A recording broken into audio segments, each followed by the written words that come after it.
मैं अपनी इन्हीं इशारों के साथ दावत देना चाहता हूँ हाफिज मोहम्मद उस्मान को कि वो आए और अपने खिताब से हमारे दिलों को रोशन मुनव्वर फरमाएं। उनके आने से पहले जोरदार नारा लगाएं, नारे तकबीर अल्लाह अकबर, नारे तकबीर अल्लाह अकबर, नारे रिसालत या रसूल अल्लाह, नारे रिसालत या रसूल अल्लाह, नारे तहकीक हक जान, नारे हैदरी मनसब नबीजन फक्तुलो, मनसब नबीजन फक्तुलो, लब्बैक लब्बैक लब्बैक या रसूल अल्लाह, लब्बैक लब्बैक।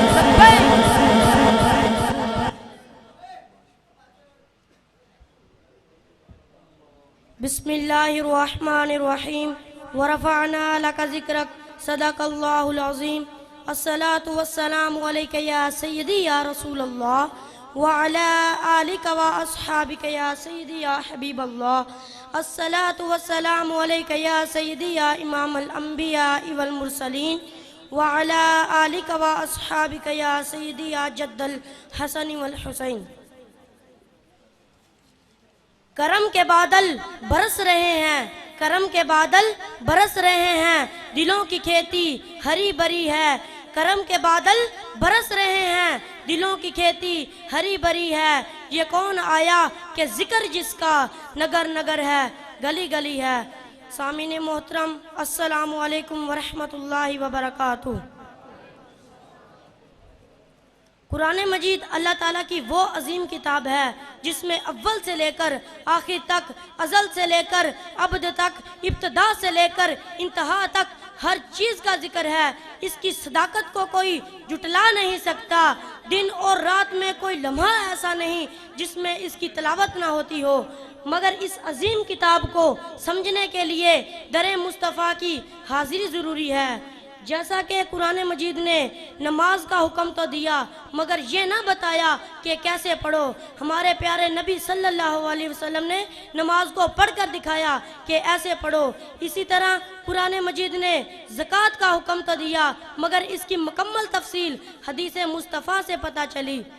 इसी तरह कुरान मजीद ने हज का हुक्म तो दिया मगर नबी करीम सल्लल्लाहु अलैहि वसल्लम ने हज कर कर दिखाया कि हज ऐसे करो। मोज़ा सामीन, मालूम ये हुआ कि कुरान मजीद काल है, नबी करीम सल्लल्लाहु अलैहि वसल्लम की ज़िंदगी मुबारक हाल है। जिस तरह कुरान मजीद के साथ हदीस मुस्तफ़ा ज़रूरी है, जिस तरह कुरान मजीद के साथ हदीस मुस्तफ़ा ज़रूरी है, इसी तरह हमदे खुदा के साथ नाते मुस्तफ़ा भी ज़रूरी है। हमारा ये अकीदा है कि ज़िक्र खुदा के बगैर ज़िक्र मुस्तफ़ा बेफ़ायदा है और ज़िक्र मुस्तफ़ा के बगैर ज़िक्र खुदा ला हासिल है।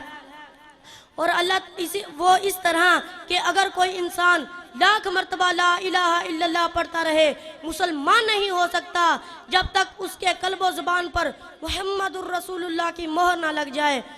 मोज़ा सामीन, अल्लाह ताला ने इरशाद फरमाया, युसब्बिहु लिल्लाहि मा फिस समावाति व मा फिल अर्द।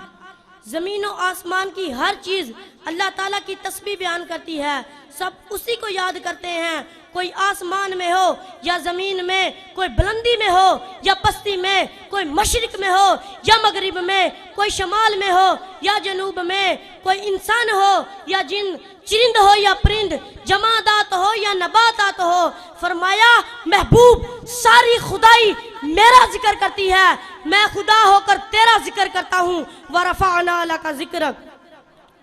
बस ज़मीनों आसमान पर ही नहीं बल्कि आलम अरवाह पर भी आपका जिक्र, हज़रत आदम अलैहिस्सलाम की ज़ुबान पर भी आपका जिक्र, हज़रत नूह अलैहिस्सलाम की ज़ुबान पर भी आपका जिक्र, हज़रत शीस अलैहिस्सलाम की ज़ुबान पर भी आपका जिक्र, हज़रत इब्राहीम अलैहिस्सलाम की ज़ुबान पर भी आपका जिक्र, हज़रत इस्माईल अलैहिस्सलाम की ज़ुबान पर भी आपका जिक्र, हज़रत मूसा अलैहिस्सलाम की ज़ुबान पर भी आपका जिक्र, हज़रत ईसा अलैहिस्सलाम की ज़ुबान पर भी आपका जिक्र, बल्कि कुल नबियों की ज़ुबानों पर आपका जिक्र।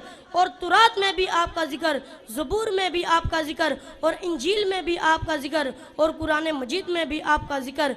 और किसी ने क्या खूब कहा है, फर्श पर भी हुआ जिक्र सल्ले अला, फर्श पर भी हुआ जिक्र सल्ले अला, अर्श पर भी हुआ चर्चा सरकार का। हर तरफ महफिले मुस्तफ़ा सज गई, हर तरफ सज गई महफिले मुस्तफ़ा, हर तरफ या नबी हो गया। वमा अलैना इल्लल बलागुल मुबीन। सुभान अल्लाह, सुभान अल्लाह, माशाअल्लाह, सलामत रहे।